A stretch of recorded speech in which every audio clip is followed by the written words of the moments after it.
আমাদের আগের মানুষ উট ঘোড়ায় চড়ে হজে যেত, এখন আমরা বিমানে যাচ্ছি।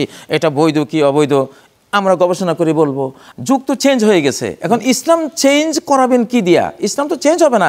ইসলামের কোরআনের আয়াতের ভিতরে সকল যুগের সব সমাধান কিন্তু অন্তর্নিহিত রয়েছে, গোপন রয়েছে। আপনি বের করবেন। তো বের করতে হলে তো মাযহাব লাগবে। মাযহাব মানে কি? গবেষণা লাগবে, ইজতিহাদ লাগবে। ওই হুজুর যা বলেন আমি শুধু সেটাই মানবো, আর কারোটা মানবো না, এইটা হলো মুসিবত। সুপ্রিয় দর্শক, আসসালামু আলাইকুম ওয়া রাহমাতুল্লাহি ওয়া বারাকাতুহু। আমাদের আল্লাহ এক, আমাদের কোরআন এক, আমাদের নবী এক, এবং সেই এক অদ্বিতীয়তার প্রতি আমরা সবাই বিশ্বাসী। কিন্তু আজ আমরা যারা ধর্মের কথাই বলছি, আলেম ওলামারা, আমরাও বহু দলে বহু ভাগে বিভক্ত। আর সেই সাথে আবহমান কাল থেকে আমাদের সাথে রয়েছে মাযহাব। এই মাযহাবের এমনও দৃশ্য আমরা দেখেছি, খোদ কাবা গৃহেই চারদিকে চার মাযহাবের 4 জন ইমামতিও করতেন। সেই ধারাবাহিকতা সহ আরও বহু দল, বহু পথ, বহু মত আমরা আলেম ওলামারাই বলছি। আর এমতো অবস্থায় পাবলিকরা শত বিভক্তি, এমন অবস্থায় আমাদের করণীয় কি? অথচ আল্লাহ তাআলা বলেছেন, ওয়াতাসিমু বিহাবলিল্লাহি জামিআউ ওয়ালা তাফাররাকু, তোমরা সংঘবদ্ধ হয়ে ইসলামের রশিকে শক্ত করে ধরো, পরস্পর বিচ্ছিন্ন হয়ো না। এই বিষয়গুলো নিয়ে আমরা জানতে চাই। আজকের এই আয়োজন নিবেদন করছে আকিজ পাইপ। সাথে আছি আমি খালিদ সাইফুল্লাহ বকশী। উত্তর দেবেন বিশিষ্ট আলেম দ্বীন, ইসলামিক স্কলার জনাব মুফতি কাজী মোহাম্মদ ইব্রাহিম। স্বাগত আপনাকে। আসসালামু আলাইকুম। ওয়ালাইকুম আসসালাম ওয়া রাহমাতুল্লাহি ওয়া বারাকাতুহু। আমার ভূমিকাটা বেশ লম্বা হয়েছে, আপনি যদি বলেন আপনার মতো করে। জি, মাযহাবের কথা আপনি বলেছিলেন। মাযহাব, এবং আমরা বহু দলে বহু মতে বিভক্ত। বহু দলে বহু মতে আমরা বিভক্ত। আসলে মানুষের মধ্যে প্রত্যেকটা মানুষের চেহারা আলাদা, সাউন্ড প্রিন্ট আলাদা, তার চোখের প্রিন্ট আলাদা, তার ফিঙ্গার প্রিন্ট আলাদা। প্রত্যেকটা মানুষে একটা আলাদা ইউনিক সত্তা। কোনো মানুষের সাথে কোনো মানুষের আপনি সার্বিক মিল পাবেন না। একটা মানে বৈচিত্র্য, বহুধা বিভক্তি, বহু রকম হওয়া, বহু মডেলের হওয়া, এটা আল্লাহর সৃষ্টির একটা বৈচিত্র্য দিয়েই রেখেছেন। এজন্য চিন্তা চেতনা সবাই ঐক্যবদ্ধ হবে, এটা অসম্ভব, একেবারেই অসম্ভব। কখনো এটা হয়নি। ইহুদি জাতি ৭১ ভাগে বিভক্ত হয়েছে, এটা একেবারে ন্যাচারাল, সৃষ্টি প্রকৃতিগত, এটা একটা স্বভাব মানুষের। খ্রিস্টানরাও ইনজিল পেয়েছে, তারা ৭২ দলে বিভক্ত হয়েছে। কি মঙ্গল? আসতেছি আমি, এটা হবেই, এটা হবে। যেহেতু ইবলিস আছে এখানে, নফস আছে এখানে বিভেদ সৃষ্টির তো এখানে চেষ্টা চলবেই, এটা হবেই। ওয়ালা ইয়াজালুনা মুখতালিফিন, সূরা হুদের মধ্যে আল্লাহ বলছেন যে মানুষ সর্বদাই ইখতিলাফ করতেই থাকবে, ইল্লা মান রাহিমা রাব্বুক, তবে তোমার রব কাউকে দয়া করলে সে ইখতিলাফ থেকে বাঁচতে পারবে। কিন্তু ইখতিলাফের ভাইরাসগুলো তাকেও আঘাত করবে, কিন্তু সে বাঁচতে পারবে, যেহেতু একটা বাড়তি রহমতের যে অ্যান্টিভাইরাস সে পেয়েছে, সেজন্য সে বাঁচবে, না হলে কিন্তু বাঁচা অসম্ভব। তো খ্রিস্টানরা ৭২ দল, মুসলিমরা আমরা ৭৩ দল হয়েছি। এটা হয় কেন হয়? এটার কারণটা হলো মা দাল্লা কওমুন বা'দা হুদান কানু আলাইহি ইল্লা উতুল জাদাল। যে কোনো জাতি নবীগণ যেই সিরাতে মুস্তাকিমের উপর রেখে যান, হেদায়েতের উপর রেখে যান, সেখান থেকে একটু বিচ্যুত হইলে একটা ইখতিলাফ তৈরি হবে, একটা বিভাগ হয়ে যাবে, বিভেদ তৈরি হয়ে যাবে। তো এক অবস্থাতে মানুষ থাকে না। নবীদের পরে 50 বছর ঠিক ছিল, এরপর আস্তে আস্তে একটু বিচ্যুতি ঘটতে থাকে। 100 বছর পরে বিচ্যুতি ঘটতে থাকে, 200 বছর পরে বিচ্যুতি ঘটতে থাকে। এই যে ভূমি জরিপ অফিসাররা কত বছর পরে পরে ভূমি জরিপ করে, কারণ এটা ব্যবহার করতে করতে আইল কারোই ঠিক নেই। কারো এখান দিয়ে 1 হাত গেছে, কারো ওখান দিয়ে 1 বিঘত গেছে, কারো 3 হাত গেছে।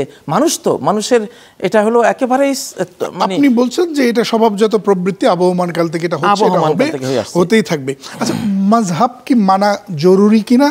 জরুরি হয়ে থাকলে কতখানি জরুরি? না মানলে কি হবে? আসলে মাযহাব শব্দটি আপনি যদি মাযহাব মানে ধর্ম মনে করেন, মাযহাব মানে একটা ধর্ম, তাহলে তো মহাবিপদ।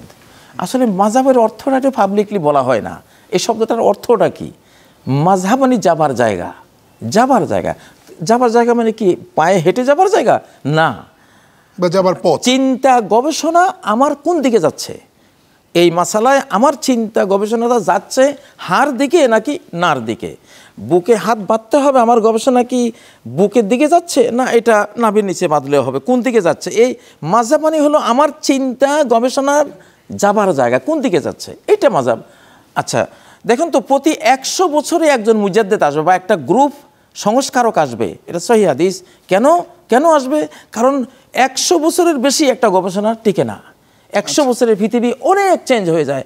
আমাদের আগের মানুষ উট ঘোড়ায় চড়ে হজে যেত, এখন আমরা বিমানে যাচ্ছি, এটা বৈধ কি অবৈধ আমরা গবেষণা করে বলবো।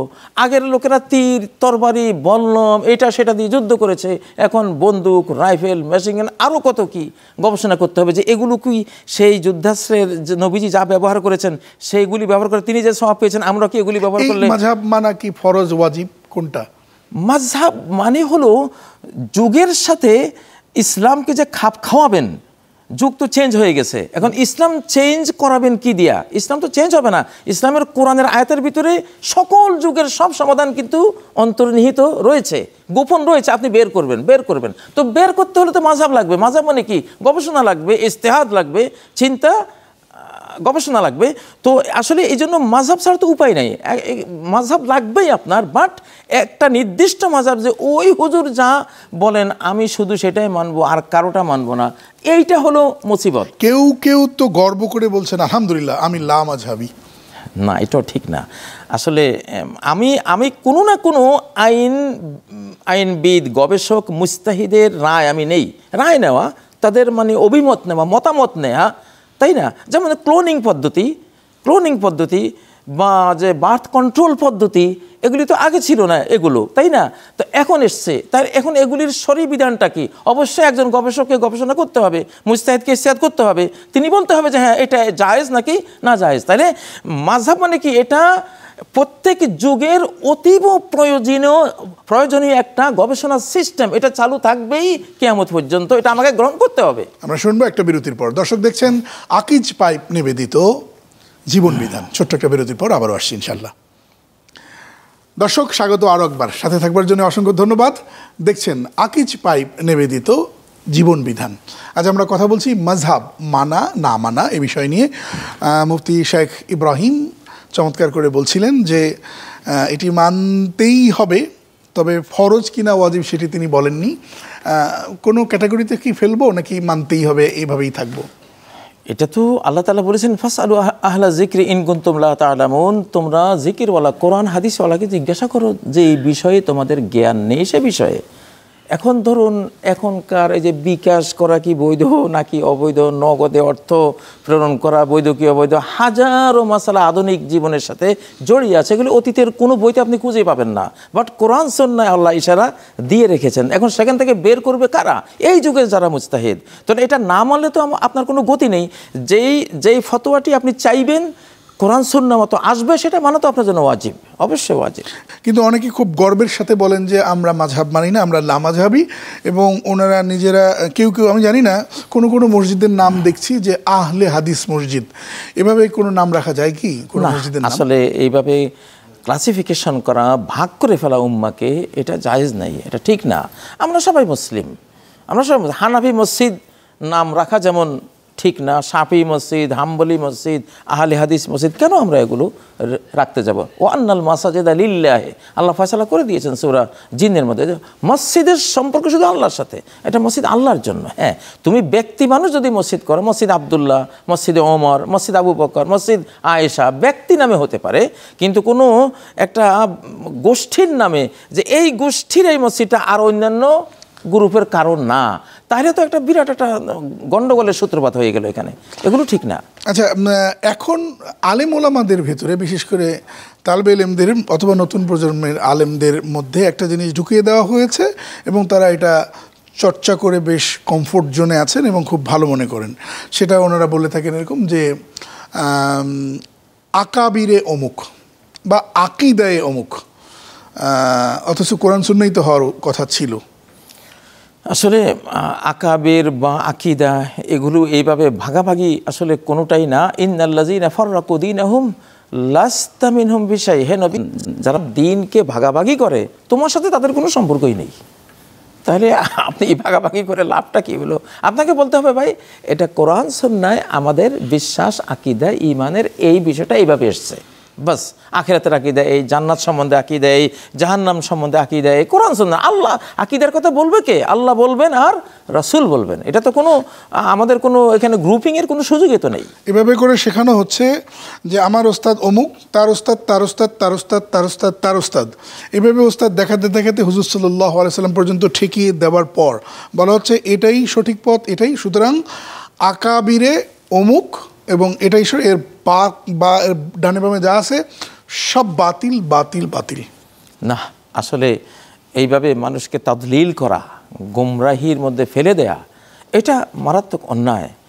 যে সত্য কোনটা? আল হক মা ক্বাল আল্লাহ মা ক্বাল রাসূল। সত্য হলো যেটার পেছনে আপনি বলতে পারবেন যে ক্বাল আল্লাহ, আল্লাহ এটা বলেছেন, একটা আয়াত আপনি সেট করতে পারছেন, বা ক্বাল রাসূল সাল্লাল্লাহু আলাইহি ওয়াসাল্লাম, রাসূল সাল্লাল্লাহু আলাইহি ওয়াসাল্লাম এটা বলেছেন। এই দুইটা হলো সত্য।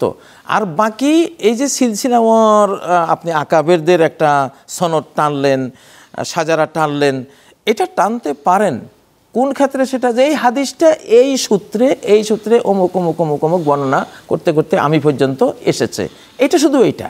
কিন্তু এইটাই কোনো ইজতিহাদের বিষয়ে, গবেষণার বিষয়ে বা কোনো মাকতাবায় ফিকির, কোন স্কুল অফ থট যে উনি বলেছেন ইসলামে এই সিয়াসত বা রাজনীতি এইভাবে আছে, আরেকজনে বলছেন ওইভাবে আছে। আমি যদি বলি ইনি যেটা বলেছেন আমি এটাই মানি, এটাই হক, আর বাকি সব বাতিল। আসলে এইভাবে আমি বলতে পারবো, হক বাতিলের কথা আনতে পারবো যদি আমার কাছে স্পষ্ট দলিল ভিত্তিতে আমি জানি যে ওনারটা রং, ইনারটা রাইট। কেবল ক্বাল আল্লাহ ক্বাল রাসূলের ভিত্তি থাকলেই ওই রায়টা আমি দিতে পারবো। আমারও কোনো ক্বাল আল্লাহ ক্বাল রাসূলের ভিত্তি নেই, ওনারও নাই, আমি নিজে একটা আন্দাজ করে আমি বলে দিলাম যে না ইনারটাই ঠিক, যেটাকে আসাবিয়া বলে, অন্ধ অনুকরণ, স্বজনপ্রীতি বলে। ওনাদেরকে আমার ভালো লাগে এই জন্য আমি ওনাদের ফলো করছি, এটা ঠিক না। আলেম ওলামাদের সম্পর্কে আমরা বলছেন যে দেখেন আমরা তো আসলে কোরআন সুন্নাহ পড়ার এত সময় পাই না, আমরা পড়িও না, আমরা হুজুরদের অনুসরণ করতে বাধ্য, কি করব, ওনারা স্টাডি করেছেন। তো এখন এক এক হুজুর এক এক কথা বলেন, আমরা আসলে যাব কোথায়? সব হুজুররাই তো দলিল টলিল দিয়েই কথা বলেন, আমরা তো এত মাথা মুন্ডু বুঝি না।